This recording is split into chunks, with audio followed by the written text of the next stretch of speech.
Non. Pas sûr, là, vous mettez une cravate, avec des petits pois, non? Merci de ce privilège que vous faites, qu'on puisse venir vous apporter ce que le Seigneur a mis sur notre cœur. Vous savez, je dis toujours comme ça, notre cœur. Parce que dans la vie chrétienne, l'enfant de Dieu, avec son épouse, qu'est-ce qu'ils font? Ils deviennent une seule chair. Donc, quand je viens là-bas, mon épouse bien souvent a pris pour moi, elle veille sur moi, vous avez rendu compte, il y a de quoi résister un petit bout de temps. Et tout ça est heureux parce que ça vient de Dieu, ça ne vient pas de moi. Et quand on est ensemble tous les deux, on fait l'œuvre que Dieu nous a proposé de faire et il nous a appelés à faire. Donc ce matin, on va rire un peu. C'est curieux, un sujet un peu spécial, la sagesse. Mais est-ce que vous pensez que la sagesse, c'est triste, c'est ennuyeux? Non, au contraire, on s'amuse avec la sagesse. Quelqu'un de sage ne veut pas dire quelqu'un qui est dans un coin, tranquille, et dérangez-les pas. C'est pas ça la sagesse. Et c'est ce qu'on va découvrir ce matin. Avant d'aller plus loin, je vais vérifier si ça fonctionne.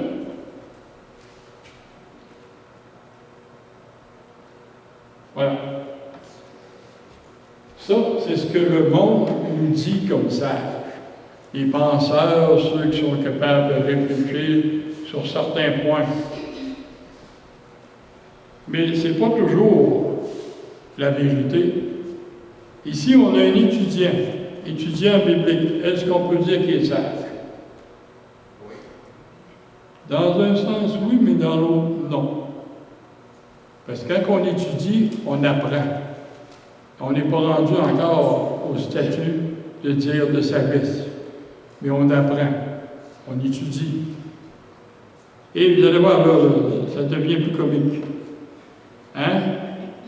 Là, dans la sagesse, il faut de la pratique. Donc, il faut partager qu'est-ce qu'on a. Tous et chacun. Ce n'est pas réservé exclusivement au pasteur, c'est au docteur ou au prédicateur. C'est tout le monde. Il n'y a pas personne qui en est exempt. C'est tout le monde qui doit partager qu'est-ce que Dieu met sur le cœur. Et s'il met quelqu'un sur votre chemin à qui vous devez parler, bien vous devez le faire. Ça, c'est pas contre moi qui va être le problème, mais contre lui. Aussi, un peu plus comique, hein? C'est ce qu'on apprend à nos enfants. Le beau, grand hibou qui est sage et qui peut vous emmener dans toutes sortes de situations. Mais ça, c'est emmené pour nos enfants. Qu'est-ce qu'ils nous apprennent, nos enfants? Ils nous apprennent les rudiments du monde, les choses du monde, la sagesse du monde. Mais ils ne nous apprennent pas la sagesse de Dieu non plus. Et c'est comme ça que Walt Disney, il a fait beaucoup, beaucoup. Et nous, par contre, et par la suite, il ne faut pas se prendre pour des petits génies. Hein? Il ne faut pas se prendre pour des petits génies parce qu'on connaît un peu la parole de Dieu, on sait un peu de choses, et on pense qu'on est correct, qu'on est bon, qu'on est capable. Ben là, on est rendu comme ça. On est des petits génies, là, à nos yeux. Mais aux yeux de Dieu, on est quoi? Pas rien. On est des serviteurs inutiles, mais aux yeux de Dieu, on est précieux. On n'est pas rien. Si on se regarde à nous-mêmes, c'est vrai qu'on n'est rien. Mais si on regarde à ce que Dieu nous regarde à travers Jésus-Christ, oh, là, on est une perle précieuse à ses yeux. Il faut faire la distinction. Si on se regarde nous-mêmes, avec nos propres yeux et notre propre sagesse, c'est vrai qu'on n'est rien. Mais quand on est regardé par Dieu, c'est une autre paire de manches. Et avant d'aller plus loin, comme notre frère a prié, on va prier pour rentrer dans les Écritures, parce qu'on va commencer à définir quelques passages et quelques textes, afin de bien détailler, bien comprendre la sagesse. et qu'on va prier ensemble. Papa du ciel, on est heureux ce matin d'être ici, à Saint-Sauveur, pour louer notre Saint-Sauveur à nous, Jésus-Christ, mort à la croix pour nos péchés. Oui, Seigneur notre Dieu, merci de ce privilège que tu as gagné à la croix en mourant pour nous, ce privilège qu'on a de répandre ta bonne nouvelle, de répandre ta parole, d'annoncer aux gens autour de nous la bonne nouvelle du royaume des cieux, la bonne nouvelle de la repentance, de la grâce que Dieu veut nous accorder. Merci Seigneur de nous éduquer, merci de nous apprendre beaucoup de choses. Et Seigneur, encore ce matin, aide-nous ensemble à s'éduquer, à comprendre et à saisir, Seigneur, ce que tu veux nous dire à chacun. Moi, je ne connais pas tous les cœurs, Seigneur, mais je sais que le message que tu me donnes, tu vas le transmettre selon les points de vue de chacun, selon les convictions de chacun, afin que chacun puisse être nourri, édifié par ta parole, Seigneur. On te rend grâce de tout cela, Seigneur notre Dieu, au nom de Jésus-Christ. Amen. Amen. Bonjour, madame. Bienvenue parmi nous. Oh, avant ça, j'ai un peu d'avance, là, mais la connaissance. Qu'est-ce que c'est la connaissance? Le verbe grec yoda, qui est employé pour la compréhension intellectuelle, signifie savoir ou avoir conscience de, ou comprendre, ou exposer ou dire. Ça, c'est de la connaissance. Vous savez, le petit monsieur que je vous ai montré au début, qui est pensif sur son point, c'est une personne qui a de la connaissance et qui réfléchit sur de la connaissance. Mais la sagesse, non. C'est de la connaissance. Dans son évangile, Jean utilise souvent le verbe connaître, soit comme synonyme de savoir, soit pour désigner la relation intime entre le Père et le Fils, ou entre Jésus et ses disciples. Et qui sont ses disciples? C'est nous aussi. Nous sommes tous des disciples de Jésus-Christ. Et si on est disciple de Jésus-Christ, on a une relation avec lui. Et si on a une relation avec Jésus, vu que le Père a une relation avec le Fils, on a une relation aussi avec le Père. Et ça devient assez important. Là, on rentre dans une connaissance qui nous amène beaucoup plus loin. Maintenant, si on parle de sagesse, la loi expose les commandements et les enseignements de l'Éternel, n'est-ce pas? Si vous lisez l'Ancien Testament, vous allez découvrir toutes les lois, toutes les prescriptions que l'Éternel a données pour son peuple. Les prophéties jugent du comportement des hommes à la lumière de la volonté de Dieu. Toute prophétie ou tout message ou toute étude qui est emmenée selon la parole de Dieu, selon Dieu, avec l'appel de Dieu, ça vient de lui. On doit s'interroger des fois sur qu'est-ce qu'on emmène? Est-ce que je suis en train d'emmener mes idées ou ma volonté? Alors que non. On doit emmener ce qu'on reçoit du Seigneur et non pas ce qu'on veut. La volonté de Dieu révèle le déroulement de son plan. Quant à la sagesse, elle s'efforce par l'observation, l'expérience, la réflexion de parvenir à connaître les hommes et Dieu. Connaître le comportement humain, se connaître premièrement, et connaître Dieu est très important. La loi et les prophètes, venant directement du Seigneur, expriment sa parole même. La sagesse, expression du bon sens humain, est aussi un don de Dieu. Fait que si vous cherchez vous-même la sagesse à travers le monde, vous allez être nourri du monde. Vous ne serez pas nourri de Dieu, mais vous allez être nourri du monde. Et ça va vous emmener bien loin de ce que Dieu veut vous donner. Elle implique la crainte de l'Éternel et l'obéissance à ses commandements. La sagesse est personnifiée dans les premiers livres, les premiers chapitres des Proverbes, le livre de Job et la sagesse de Salomon.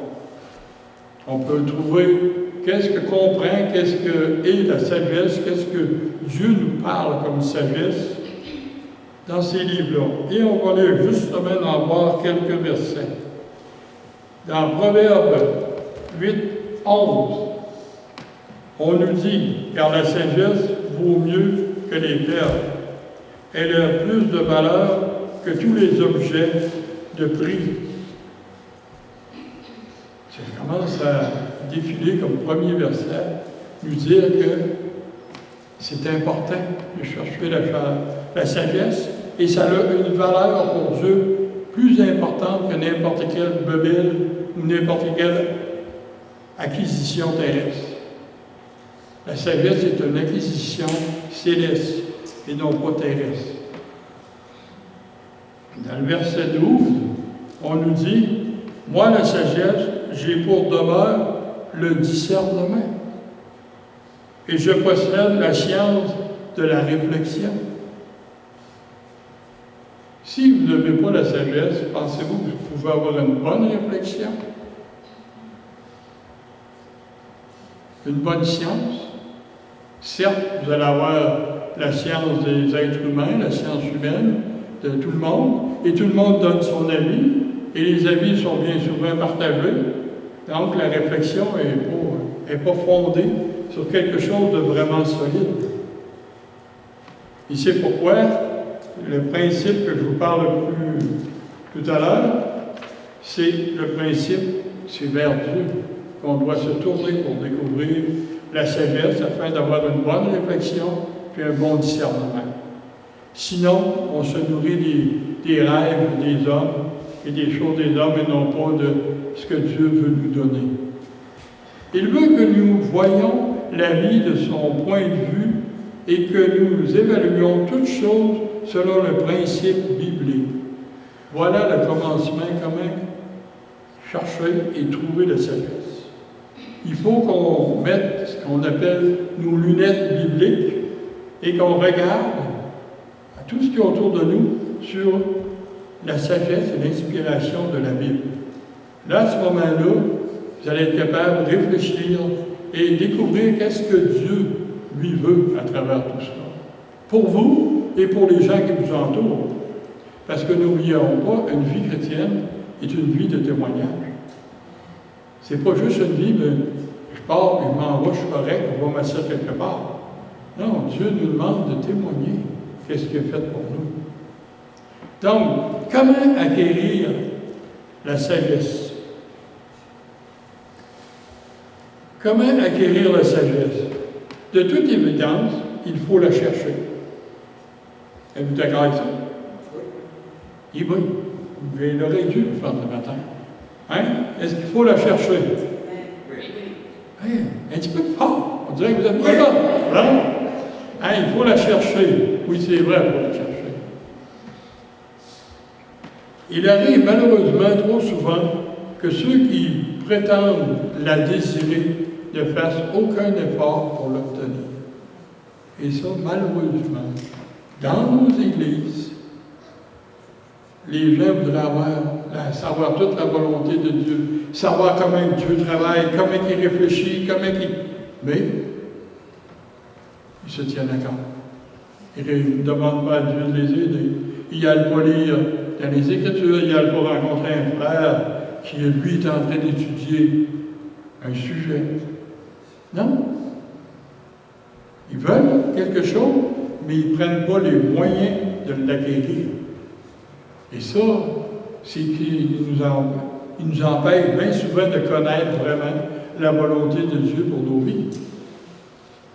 Nous devons d'abord la chercher dans les Écritures. Première place. Cherchez pas ailleurs, c'est la première place. Celle-ci nous dit de prêter attention aux paroles vivifiantes de Dieu et de les garder dans notre cœur. Quand vous trouvez des passages qui vous touchent, « Ah, Seigneur, un matin, tu me parles fort. » Ou un autre tantôt, Seigneur, c'est doux comme du miel, ce que tu me donnes. Est-ce qu'on serre ça dans notre cœur? Puis, la mère de Jésus, Marie, sa mère Thérèse, Marie, tout ce qu'on lui disait, elle scellait ça dans son cœur. C'est un exemple de se souvenir de ce que Dieu nous révèle, de ce que Dieu nous emmène. Et les versets qui nous touchent comme ça, c'est curieux, on les sait comme ça, on ne les a pas appris. Mais on les sait parce qu'ils nous ont touchés. Ils nous ont emmenés dans notre cœur, dans notre âme, un bienfait. Et des fois, on doit réaliser, oh Seigneur, tu m'amènes ça, mais je dois te demander pardon parce que je n'ai pas pris soin de ça. C'est autant d'un côté comme de l'autre. La réflexion, la sagesse, ça ne veut pas dire que ça va toujours bien. Il faut être sage dans les choses qui aillent moins bien. Donc, continuons notre petite étude pour découvrir Proverbe 4 et versets 20, 21 et 22. Mon fils, on est rendu fils, sois attentif à mes paroles, prête l'oreille à mon discours.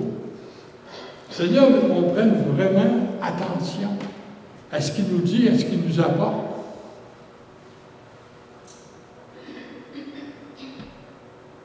Il ne s'éloigne pas de tes yeux, garde-les dans le fond de ton cœur. Le commentaire que j'ai mis avant et la réflexion de ces versets. Le 22, car c'est la vie pour ceux qui les trouvent. Les paroles de sagesse, qui trouvent les paroles de sagesse, les paroles de vérité. Et c'est la santé pour tout leur corps. Et des fois, on se dit qu'on a mal un petit peu ici et là. Seigneur, pour moi, je ne suis pas très en relation correcte avec toi parce que j'ai mal partout. Mais le Seigneur comprend. Et comme il dit à l'apôtre Paul, ma grâce te suffit. Fait que prenons des fois notre mal en patience, nos choses en patience. Dieu a des choses à nous montrer et des choses à nous donner qui sont beaucoup plus belles que simplement avoir un bienfait pour un temps. Des croyants mûrs peuvent également vous enseigner la sagesse par leurs conseils, mais ceux qui font fi de leurs recommandations sont insensés. Vous savez, si vous connaissez quelqu'un de vos amis qui connaît la Bible, il y a de la misère à la partager parce qu'il est gêné un peu, mais il connaît la Bible, il est capable de vous donner des références. Il est capable de vous aider dans le besoin que vous avez. On a un ami qui fait partie de la même mission que moi. Je ne dirai pas son nom parce que ma femme me fait des reproches quand elle dit des noms. Elle a le Saint-Esprit, elle aussi, il faut faire attention. Donc, cette personne-là, elle a une maîtrise en grec et en hébreu. Mais quand il veut savoir de quoi sur le grec ou l'hébreu, que ce soit profond et juste, je l'appelle. Hey, c'est un dictionnaire du grec et de l'hébreu. Pourquoi que je vais me perdre mon temps à aller voir dans les dictionnaires bibliques, quoique c'est pas mauvais, mais là, lui, ça lui fait plaisir. Ça réjouit son cœur et ça réjouit le mien. En même temps, on a pu discuter, puis on a trouvé les bons mots, les bons textes. C'est tout cela, la sagesse, hein? Ça fait partie, ça. Donc, si vous n'écoutez pas vos compagnons, vos compagnes, des fois qu'ils vous disent « Hey, François, ça serait bien si tu ferais telle chose, parce que, mais ça aiderait à l'Église. » J'ai déjà eu des commentaires comme ça. Puis cette année, avant d'aller plus loin, j'ai eu un commentaire cette année. « Ah, François, tu étais malade, hein? Ça fait longtemps que tu... » J'ai dit « Oui, puis je remercie le Seigneur d'avoir été malade. » La personne me regarde, je dis « Pourquoi? » Parce que je n'ai pas pu monter à la chute en février et qu'il y a un jeune homme qui a pris ma place et c'était la première fois qu'il prêchait. Et si j'avais été en forme, ce jeune homme-là, il n'aurait pas pu prêcher. Merci Seigneur de m'avoir tenu malade à la maison et d'avoir permis à ce jeune homme-là de faire un pas avec toi dans sa vie. Ouais. Oh, OK, merci. Oui, c'est gloire à Dieu, parce que dans même cette petite maladie-là que j'ai eue un bout de temps, personne ne savait c'était quoi, même le médecin. Ils ont dit c'est un virus. Lequel? On ne sait pas.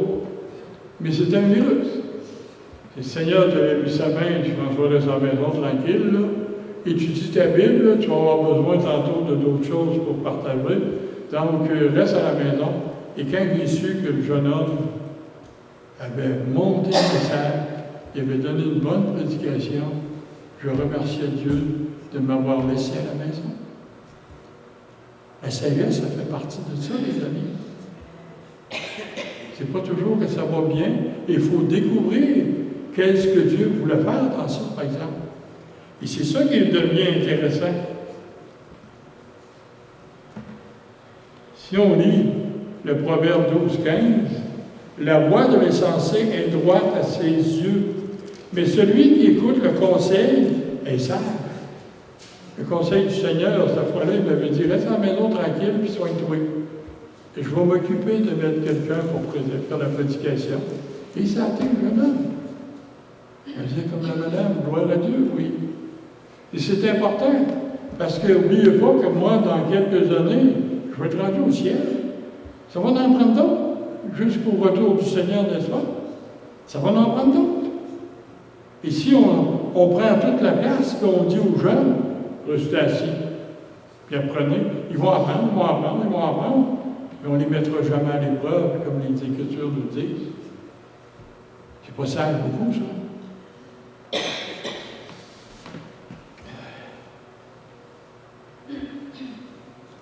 Donc, de même, Dieu nous parle par la bouche des chrétiens qui nous fournissent des encouragements ou qui font des reproches. Ça arrive. Entourons-nous donc de telles personnes, surtout ceux qui font des reproches, parce qu'eux vont nous aider à grandir, ils vont nous aider à avancer. Au début de ma vie chrétienne, je n'aimais pas beaucoup les reproches, mais j'ai appris que les reproches étaient là bien souvent parce que Dieu voulait me former. Il voulait me faire avancer. Il voulait me faire comprendre des choses. Alors, à un moment donné, j'ai tourné ça de bord. J'ai dit les reproches, c'est une bénédiction. Les louanges, ça peut être une bénédiction, mais attention, on fait comme les petits bonhommes avec le petit casque, là. Le premier, là, hein? Les petits génies. Il faut faire attention pour que l'orgueil ne prenne pas de la place. Donc, Dieu assure à ceux qui cherchent la sagesse qu'ils la trouvent. Est-ce que vous la cherchez?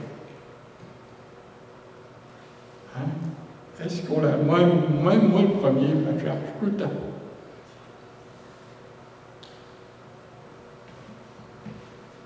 Un autre proverbe, Proverbe 8-12, nous dit, moi, la sagesse, j'ai pour demeure le discernement et je possède la science de la réflexion. Et le suivant, la crainte de l'Éternel. C'est assez intéressant ce verset-là, voyez-vous. La crainte de l'Éternel, c'est la haine du mal, l'arrogance, l'orgueil, la voie du mal et les embûches perverses. Voilà ce que je hais, dit l'Éternel. Ah, on a vu des belles choses tantôt. Mais là, on voit des choses qui nous touchent. Dans le fond de notre cœur, on est tous un peu arrogants, on est tous un peu orgueilleux, on a des fois des propos qui ne sont pas toujours corrects. Donc, il faut se reconnaître et demander à Dieu son aide pour nous corriger et nous faire avancer. Ça fait partie de la sagesse aussi. Le conseil et le succès m'appartiennent. Je suis l'intelligence, la force est à moi. Toujours le Seigneur qui dit ça. Si vous cherchez ces choses, allez les chercher auprès de l'Éternel, allez pas les chercher, surtout pas auprès de moi, parce que moi, je vais vous dire quelques affaires, mais je vais vous dire, va donc en ligne directe avec le patron en haut. Lui va être capable d'en dire beaucoup plus que moi.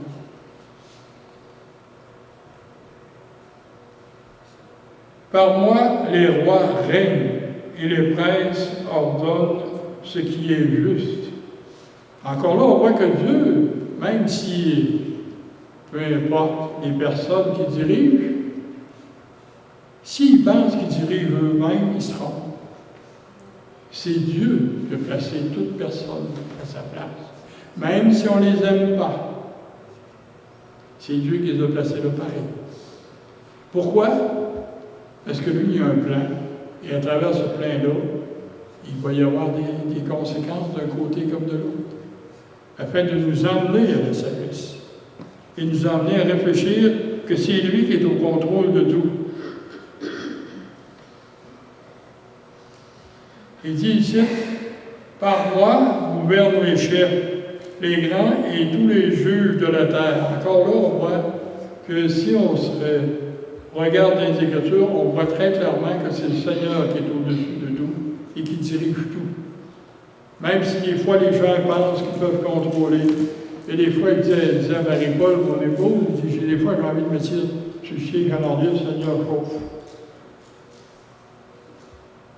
Ce serait idéal. Les Chinois sont en train de faire des véhicules comme ça, mais ça ne vient pas de Dieu, par contre. C'est de voir à qui qu'on s'adresse vraiment. J'aime ceux qui m'aiment et ceux qui me cherchent me trouvent. Le Seigneur vous dit dans les Écritures clairement. Écoutez les amis, vous voulez savoir qui je suis, vous voulez me connaître, vous voulez savoir mes réflexions, mes idées, toutes les choses que je veux faire avec vous. Ben, il dit, venez-moi. Si vous m'aimez, il faut que vous allez trouver. Vous allez trouver premièrement mon amour et la réconciliation avec moi à travers le sang de Jésus-Christ. Et vous allez trouver notre Papa Céleste, Dieu, que lui-même va vous aider, lui-même va vous fortifier, va vous encourager, va vous bénir et va vous montrer la voie que vous devez suivre. Vous savez, le prédicateur en avant, la première personne à qui Dieu a parlé de ce message-là, c'était lui. Il a fallu que je regarde, Seigneur, comment tu veux que j'apporte ça? De quelle façon? Il faut que tu m'aides, parce que là, tu m'as donné un squelette, mais dans ce squelette-là, il faut que je mette de quoi dessus. Et ce quoi dessus, c'est les versets. Ils viennent appuyer ce que Dieu m'a donné. Et dans ma conclusion, tenez-vous bien, il y a plusieurs versets. Dans ma conclusion, ces derniers vont aussi découvrir qu'ils doivent, qu'ils disposent d'une richesse et d'un trésor inimaginable. Est-ce que vous avez compté les sous du Seigneur? Est-ce que vous pensez qu'il y en a beaucoup? Il y a toutes les richesses de l'univers, pas de la terre, de l'univers. Il y a toutes les richesses. Il faut réaliser que notre Dieu, ce n'est pas un copain d'à côté. C'est le maître de l'univers. C'est le maître de tout ce qui se trouve. Et c'est à lui qu'on va aller demander conseil. Qu'est-ce qu'il va faire? Il va dire, écoute, mon petit bonhomme, non, matin et matin, non, au contraire. Il va ouvrir la porte. Il va dire, viens, on va avoir un temps ensemble. Et ça, c'est important de le découvrir. En plus de cela, la sagesse, ils posséderont du discernement, de la maturité, outils indispensables dans le royaume de Dieu, mais qui font cruellement défaut aux gens du monde. N'est-ce pas vrai? Tel chrétien qui commence ou autre, déjà, il a commencé à marcher à contre-courant. Le monde s'en va dans une direction, Le chrétien s'en va vers son Dieu, vers son Sauveur, guidé par qui? Par le Saint-Esprit qu'on a chanté ce matin. Continuons avec quelques versets. La crainte de l'Éternel, le psaume 111, 10. La crainte de l'Éternel est le commencement de la sagesse. Tous ceux qui l'observent ont une raison saine. Sa loi subsiste à jamais. La loi de l'Éternel, c'est pas... vous savez, des fois, on est là, on est ensemble, et on participe à une bonne game. Puis là, notre équipe gagne. Hey! Là, les gens nous applaudissent, là, on est glorifiés. Et ça, c'est éphémère. Ça dure quelque temps. À part que si vous avez un trophée caché. Moi, j'en ai un trophée. C'est un vous lequel? Le trophée Bad Luck. Bad Luck parce qu'on a eu un accident en moto. On faisait partie du Maranatha, donc ils nous ont donné pour se souvenir de cette épreuve le trophée Bad Luck. Ça me fait rire, mais c'est un trophée comme un autre, un sujet comme un autre. Et c'est pour vous dire que c'est une chose éphémère, ça ne dure pas. C'est quelque temps. Mais par contre, la gloire de l'Éternel subsiste à jamais. Mais quelle gloire vous allez chercher dans votre sagesse, dans votre réflexion? Et on continue. Jacques, on ne peut pas passer à côté de Jacques si on parle de sagesse. Jacques 1,5. Si quelqu'un d'entre vous manque de sagesse, il la demande à Dieu, qui donne à tous simplement, sans reproche, et elle lui sera donnée. Mais attention, Jacques avait dit aussi, il faut la demander avec foi, avec sincérité.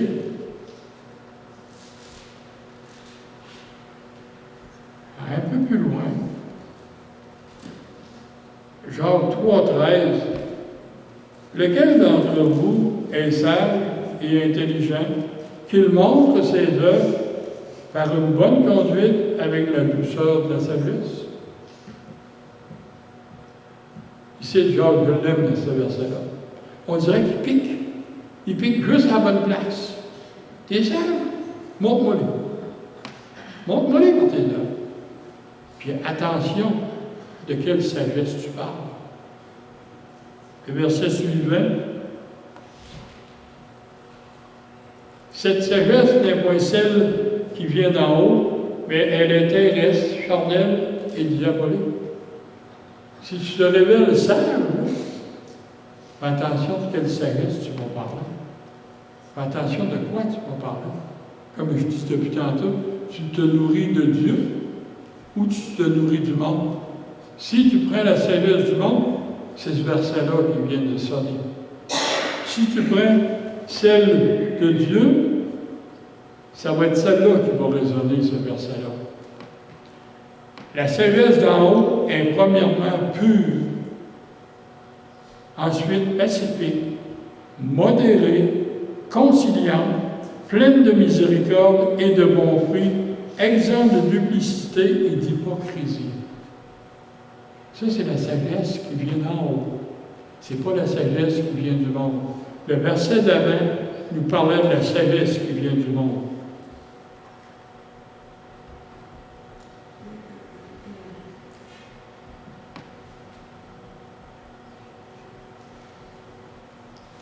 Oui, si tu appelles la sagesse et tu élèves la voix vers l'intelligence, bien sûr que Dieu va te la donner. Si tu la cherches comme l'argent, si tu la poursuis comme un trésor, tu vas la trouver. Alors tu comprendras la crainte de l'Éternel et tu trouveras la connaissance de Dieu. La sagesse, c'est d'apprendre à connaître soi-même comme un pécheur. Un pécheur qui a eu besoin de se repentir. Tu as besoin de croire à l'œuvre de Jésus-Christ à la croix et que tu es réconcilié avec Dieu à travers du sacrifice de Jésus. Et là, tu vas commencer à découvrir. Alors, tu comprendras la crainte de l'Éternel. Et tu trouveras la connaissance de Dieu. Vous savez, si on ne commence pas par le commencement, il y a bien des gens qui un manuel, un appareil audiovisuel ou électroménager, pas le manuel, le swing, puis on essaye. Quelle erreur! Quelle erreur monumentale! Il y a bien des gens qui se sont mis dans bien des tourments à cause de ça. Pourquoi? Ils n'ont pas pris par le commencement de lire les avertissements. Et vous savez, je sais de quoi je parle parce que mon métier séculier était technicien audiovisuel assisté par ordinateur. Donc, je connais les rudiments de tout cela. Et je sais que le manuel d'instruction est une des choses très importantes. Et c'est ici la même chose, parce que vous avez votre manuel d'instruction pour la sagesse, pour savoir qu'est-ce que Dieu veut. On appelle ça la Bible. Et que si les gens, avec un appareil électronique, ils swingent le livre d'instruction, est-ce qu'il y a des risques qu'ils ne feraient pas pareil avec la parole de Dieu? Il y a des grosses chances. Quand ça ne lui plaît pas, ils n'ont pas le temps, c'est ça. Passe vite. Mais là, il arrive des affaires. Oh, Seigneur, je ne savais pas. Bien là, tu le sais. Malheureusement, tu es pogné dans des dilemmes des fois. Et ça apporte de la sagesse, bien pas là. Car au Proverbe 2,6, car l'Éternel donne la sagesse, de sa bouche sort la connaissance et l'intelligence. C'est pour ça que je vous dis depuis le début, la référence de toute la sagesse, allez le chercher auprès de Dieu, pas ailleurs, ça ne donne à rien. 1 Roi 3,9. Quelle prière que vous voyez? De qui cette prière-là elle est? Hein? Accorde donc à ton serviteur un cœur intelligent pour juger ton peuple.